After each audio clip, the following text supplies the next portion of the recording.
Movie के start में हम ऑलमोस्ट 35 साल के आर्टिस्ट को देखते हैं जो नॉवेल्स राइट करता था और उसका नाम हिडियो था। उसका ड्रीम होता है कि वो एक दिन एक बड़ा इंसान बने, किसी चैंपियन की कॉमिक लिख के जिससे उसे काफी सक्सेस हो। लेकिन उसका ये ड्रीम पूरा नहीं होता क्योंकि वो एक छोटी सी जॉब करता था और सालों से वही करता आ रहा था। इस बात से उसकी बेस्ट फ्रेंड काफी अपसेट होती है कि ये मेरे साथ मेरे ही अपार्टमेंट में रहता है और इसे कोई अच्छी जॉब भी नहीं मिल रही है। हिडियो के पास सबसे एक्सपेंसिव चीज उसकी शॉटगन थी जिससे वो काफी प्यार करता था। एक दिन तंग आकर उसकी फ्रेंड उसे घर से निकाल देती है। तभी हम न्यूज देखते हैं जिसमें बताया जा रहा था कि पूरे सिटी में एक वायरस फैल चुका है जिससे इन्फेक्टेड लोग इंसानों को तो क्या जानवरों को भी काट रहे हैं और सबको कहा जाता है कि वो अपने अपने घरों में रहें। हिडियो को क्योंकि घर से निकाल दिया जाता है तो वो नाइट कहीं पे स्पेंड करके सुबह अपने ऑफिस चला जाता है। उनके ऑफिस में टोटल 5 लोग थे और डेडलाइन होने की वजह से उन्हें रात वहीं गुजारनी पड़ती है। तभी हिडियो की फ्रेंड की कॉल आती है जो उससे सॉरी बोलती है और कहती है कि प्लीज घर आ जाओ ना। अगली सुबह हिडियो नाश्ता लेकर अपनी फ्रेंड के घर जाता है। वो काफी देर तक दरवाजे पर नॉक करता है लेकिन वो दरवाजा ही नहीं खोल रही थी और फिर हिडियो लेटर बॉक्स वाली स्पेस से देखता है। वो देखता है कि उसकी फ्रेंड ऐसी हो गई है कि वो काफी अजीब तरीके से उठ रही है और क्रॉलिंग करते हुए आगे बढ़ रही है और जब वो दरवाजे के पास आती है तो उसका चेहरा दिखाया जाता है जो कि काफी डरावना लग रहा था और फिर दरवाजा खोलकर वो हिडियो पर अटैक कर देती है। हिडियो किसी तरह उसे पुश करके घर के अंदर फेंक देता है लेकिन अब वो इतनी पावरफुल हो चुकी थी कि अपने पाँव की मदद से वो दरवाजे को रोकती है और उसके साथ लड़ रही होती है और जब वो हिडियो को काटने लगती है तो हिडियो डोर को बीच में ले आता है और वो डोर पर ही काट लेती है और लकड़ी होने की वजह से एक एक करके उसकी सारे दांत टूट जाते हैं। ये देखकर हिडियो काफी हैरान होता है कि इसे क्या हो गया है। हिडियो की फ्रेंड उसे एक ही बात कहे जा रही थी कि तुमने मेरी लाइफ डिस्ट्रॉय कर दी है और वो हिडियो को भी अपने साथ अंदर खींच के ले जाती है और दोबारा फिर से एक बुरे तरीके से उस पर अटैक कर देती है और हिडियो उसे फिर से धकेल देता है। वहाँ पर एक अवार्ड पड़ा हुआ था जिसकी नुकीली चीज उसके आर पार हो जाती है और वो मर जाती है। हिडियो किसी तरह घर से बाहर आ जाता है और ऑफिस चला जाता है। वो देखता है कि उसका मेल कुलीग न्यूज देख रहा है, उसके कपड़ों पर ब्लड भी लगा हुआ है और तभी उनका बॉस वहाँ पर आता है जिसकी आंखें काफी अजीब लग रही थी और उसके पेट में चाकू भी घुसा हुआ था। लेकिन इसके बावजूद भी वो उनसे पूछ रहा था कि तुम अपना काम कंप्लीट कर चुके हो। वो मेल कुलीग अपने बॉस को मारता है लेकिन वो नहीं मरता तो वो कई बार उस पर वार करके उसे क्रैश कर देता है। हिडियो का मेल कुलीग उसे बताता है कि ये वायरस है जो तेजी से फैल रहा है और अगर इन लोगों ने हमें काट लिया यानी इन्फेक्टेड लोगों ने हमें काट लिया तो हम भी इन जैसे बन जाएंगे और हम भी एक ज़ॉम्बी में बदल जाएंगे। ये सुनकर हिडियो को याद आता है कि उसे तो उसकी फ्रेंड ने काटा था और जब वो अपना हाथ चेक करता है तब वहाँ पर जख्म का कोई निशान नहीं था क्योंकि उसके दांत नहीं थे और तभी उस मेल कुलीग की आंखें भी कन्वर्ट हो रही थी, काफी अजीब नजर आ रही थी। हिडियो को उसकी हालत देखकर कुछ भी समझ नहीं आ रही थी कि इसे क्या हो रहा है और उसे क्या करना चाहिए। लेकिन वो मेल कुलीग जानता था कि उसके साथ ही क्या हो रहा है और जब उसे रियलाइज होता है कि वो इन्फेक्टेड हो गया है और ज़ॉम्बी बनने वाला है तो वो अपना गला ही काट लेता है और वहाँ पर खून ही खून हो जाता है। हिडियो वहाँ से भागने की सोचता है और तभी वहाँ पर उसकी फीमेल कुलीग भी आ जाती है और वो भी इन्फेक्टेड थी। उसकी पूरी बॉडी चेंज हो गई थी, ऐसा लग रहा था कि जैसे उन्हें किसी ने पोजेस कर लिया हो। वो ऑफिस से बाहर आ जाता है और बाहर आकर वो देखता है कि चारों तरफ ज़ॉम्बीज फैले हुए हैं और एक दूसरे को काट रहे हैं। वो बचते हुए एक गाड़ी के पास आ जाता है और एक लड़की भी हेल्प मांगते हुए उसके पास आ जाती है। हिडियो उस लड़की की जान बचाने के लिए अपनी गन निकालता है और ज़ॉम्बी को मारने लगता है और तब उसे याद आता है कि उसके पास कोई गन नहीं है बल्कि वो सिर्फ इमेजिन कर रहा है और जितने भी सर्वाइवर्स होते हैं वो सब एक गाड़ी में बैठ जाते हैं। गाड़ी में बैठकर वो न्यूज देखते हैं तो उन्हें पता चलता है कि ये वायरस पूरी सिटी में फैल चुका है लेकिन इसका रीजन नहीं बताया जाता कि इसके फैलने की वजह क्या है। और तब वो नोटिस करते हैं कि उनके साथ बैठा हुआ आदमी भी इन्फेक्टेड हो गया है क्योंकि उसकी मुंह से खून आ रहा था। वो ड्राइवर से टिश्यू मांगता है और जब ड्राइवर उसे टिश्यू देता है तो वो उसे ही काट लेता है और फिर वो हिडियो पर अटैक कर देता है। हिडियो से बचने के लिए उसे गाड़ी से बाहर फेंक देता है और खुद भी गिरने लगता है लेकिन वो किसी तरह उसे रोड पर फेंक देते हैं और वो फीमेल सर्वाइवर हिडियो को बचा लेती है और अब ड्राइवर भी इन्फेक्टेड हो गया था। वो काफी इमोशनल हो जाता है। वो कहता है कि मैंने अपनी लाइफ में कभी भी रूल्स को नहीं तोड़ा और ये कहते ही वो स्पीडली गाड़ी चलाने लगता है और इस दौरान वो कई गाड़ियों से टकरा भी जाता है और फिर उनकी गाड़ी क्रैश हो जाती है और उनका काफी बुरा एक्सीडेंट होता है और इस एक्सीडेंट की वजह से वो ड्राइवर मारा जाता है। थोड़ी देर गुजर जाने के बाद बाद उन सर्वाइवर्स को होश आता है और वो गाड़ी से बाहर आ जाते हैं। एक्सीडेंट की वजह से गाड़ियों के जरिए सारा रास्ता ब्लॉक हो चुका था। अब ये लोग उस वायरस के बारे में इंटरनेट पर सर्च करते हैं तो उन्हें पता चलता है कि ये वायरस इंसान को डिफेक्टेड बना देता है, जिससे उसकी आदतें, उसकी पर्सनैलिटी सब करप्ट हो जाती हैं और इंसान अपने पास्ट में ही लाइफ स्पेंड करता रहता है। यानी जो वो अपनी डेली रूटीन में करते हैं वो वही करते रहेंगे। जैसे अगर कोई ऑफिस वर्कर है तो वो ऑफिस में जाता है, अगर कोई शेफ है तो वो कुकिंग करता रहेगा। और यही नहीं बल्कि वो पहले से बहुत ज्यादा पावरफुल हो जाते हैं और उनकी पूरी बॉडी बदल जाती है। और फिर उन्हें उम्मीद की किरण नजर आती है जब उन्हें पता चलता है कि ऊंचाई वाली जगह जैसे माउंटेन्स या कोई भी ऊंचाई वाली जगह हो, वहाँ जाकर ये वायरस खत्म हो जाता है। और इन्हें अपने से कुछ डिस्टेंस पर एक माउंटेन नजर आता है और वो उसकी तरफ चल पड़ते हैं। रात हो जाती है तो वो लोग एक जगह पर रात गुजारते हैं और उस लड़की का नाम हिरोमी था। हिरोमी और हिडियो एक दूसरे को अपना नाम बताते हैं। हिरोमी हिडियो के साथ खुद को सिक्योर फील कर रही थी।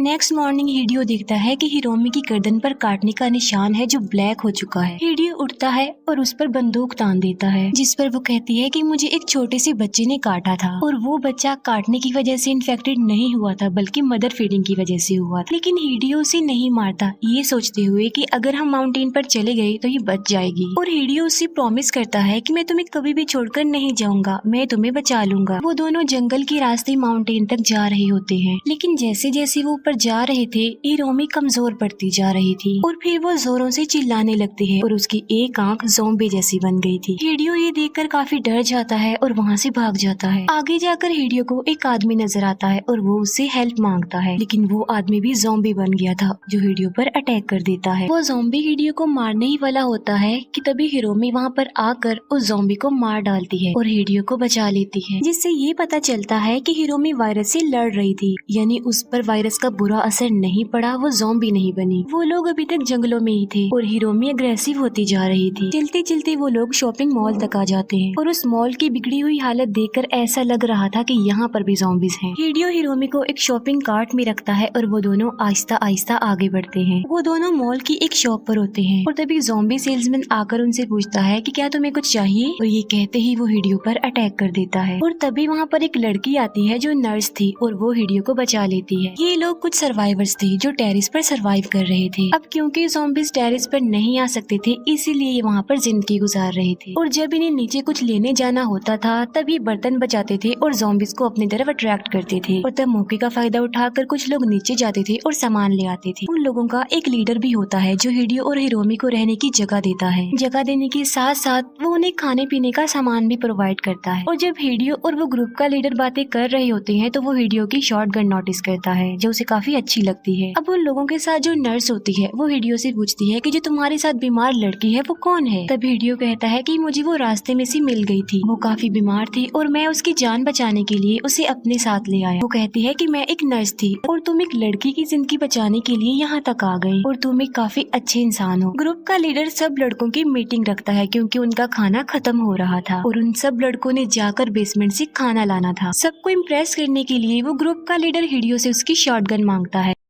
लेकिन हिडियो उसे अपनी शॉटगन देने से इनकार कर देता है क्योंकि वो उसे बहुत प्यार करता था। और जब हिडियो उसे अपनी गन नहीं देता तो उस ग्रुप के लोग हिरोमी को टेंट से घसीटते हुए बाहर निकाल देते हैं और कहते हैं कि हम इसे मार डालेंगे। वो लोग काफी मुश्किल में फंस गए थे, लेकिन तभी हिरोमी होश में आती है और जब वो देखती है कि उसे दो लड़कों ने पकड़ा हुआ है तो वो उन्हें बहुत बुरे तरीके से मार डालती है। इसी दौरान उसकी आंख पर लगी हुई पट्टी भी हट जाती है और सबको पता चल जाता है कि ये इन्फेक्टेड है और इसीलिए उस ग्रुप का लीडर हिरोमी पर एक तीर से वार करता है जिससे वो बेहोश हो जाती है और बाद में हिडियो से उसकी गन भी ले ली जाती है। इसी वजह से सब उसके अगेंस्ट हो जाते हैं और उस पर काफी गुस्सा करते हैं और साथ साथ उसे लीडरशिप से भी हटा दिया जाता है। और अब वो लोग खुद हिडियो की गन पर कब्जा करके बैठ गए थे। वो नर्स हिरोमी को चेक करती है और हिडियो को बताती है कि ये भी मरी नहीं है, ये भी जिंदा है। ग्रुप के सब लोग वहाँ आते हैं और जबरदस्ती हिडियो को अपने साथ ले जाते हैं खाना लाने के लिए। नर्स हिडियो को यकीन दिलाती है कि मैं हिरोमी का ख्याल रखूंगी। वो सब लड़के ध्यान करते हुए आहिस्ता आहिस्ता नीचे उतर जाते हैं, लेकिन वहाँ पर कोई ज़ॉम्बी नहीं था। मॉल में जाकर वो लोग खाना जमा करने लगते हैं। अब ग्रुप का जो लीडर था वो सबसे अलग हो जाता है क्योंकि वो सबसे बदला लेना चाहता था और वो फ्लोर के स्पीकर पर लाउड म्यूजिक लगा देता है और सॉन्ग की आवाज सुनकर सब ज़ॉम्बीज वहाँ आने लगते हैं और उन पर अटैक कर देते हैं। हिडियो जब ये सब कुछ देखता है तो वो जाकर एक कबर्ड में छुप जाता है। वहाँ पर एक ज़ॉम्बी था जो इन लोगों को देखकर और सॉन्ग की आवाज सुनकर अजीबोगरीब हरकतें कर रहा था। उसे देखकर ऐसा लग रहा रहा था कि जैसे वो उस सॉन्ग से इम्प्रेस हो रहा है उससे पावरफुल हो रहा है और वो एक काफी लॉन्ग जंप लगाता है और टेरिस पर पहुंच जाता है जहाँ पर बाकी सर्वाइवर्स थे और वो काफी लोगों को इन्फेक्टेड कर चुका था। वो नर्स हिरोमी को लेकर एक जगह पर छुप जाती है और नीचे आने लगती है। नर्स के पास एक वॉकी टॉकी था जिसके जरिए वो बाकी लड़कों से कांटेक्ट करने की कोशिश करती है और उनसे हेल्प मांगना चाह रही थी। अब जो लड़कों वाला वॉकी टॉकी था वो हिडियो के पास ही गिरा हुआ था और हिडियो उसे देख लेता है और जब वो नर्स की आवाज सुनता है तो मौका मिलते ही वो बाहर आ जाता है। वो कहता है कि मैं हिडियो, मैं अभी जिंदा हूँ, तुम लोग भी बेसमेंट में आ जाओ। और वो नर्स हिरोमी को लेकर बचते बचाते नीचे आ जाती है और रास्ते में उसे ग्रुप का लीडर मिलता है जो कि इन्फेक्टेड हो गया था और वो उस पर अटैक करने लगता है। एक ज़ॉम्बी हिडियो को भी काटने लगता है लेकिन उसने इतनी ज्यादा घड़ियां पहनी हुई थी कि वो ज़ॉम्बी के काटने से बच जाता है और वो उसे मारकर आगे बढ़ जाता है। काफी ज्यादा सर्वाइवर्स अब मर चुके थे और हिडियो अपनी शॉटगन वापस भी ले लेता है और थोड़ी देर गुजर जाने के बाद उसे वो नर्स मिल जाती है लेकिन वो देखता है कि नर्स के पीछे एक ज़ॉम्बी खड़ा हुआ है और वो उस ज़ॉम्बी को शूट कर देता है। इसी दौरान उन्हें एक और सर्वाइवर लड़का मिल जाता है और वो सब लोग अपनी जान बचाना चाहते थे लेकिन उनके दोनों तरफ ज़ॉम्बीज़ ही ज़ॉम्बीज़ थे, बचने का कोई रास्ता उनके पास नहीं था। और एक साइड पर हिडियो उन ज़ॉम्बीज़ को अपनी गन से मारने लगता है। वो अपनी शॉर्ट गन से काफी ज्यादा ज़ॉम्बीज़ को मारने में कामयाब भी हो जाता है। दूसरी तरफ बाकी सर्वाइवर ज़ॉम्बीज़ से लड़ रहे थे। ज़ॉम्बीज़ तादाद में काफी ज्यादा थे और पावरफुल भी थे लेकिन फिर भी ये लोग बहादुरी से उनका मुकाबला करते हैं और हार नहीं मानते। ज़ॉम्बीज़ और सर्वाइवर्स के बीच एक काफी बड़ी फाइट होती है और फाइनली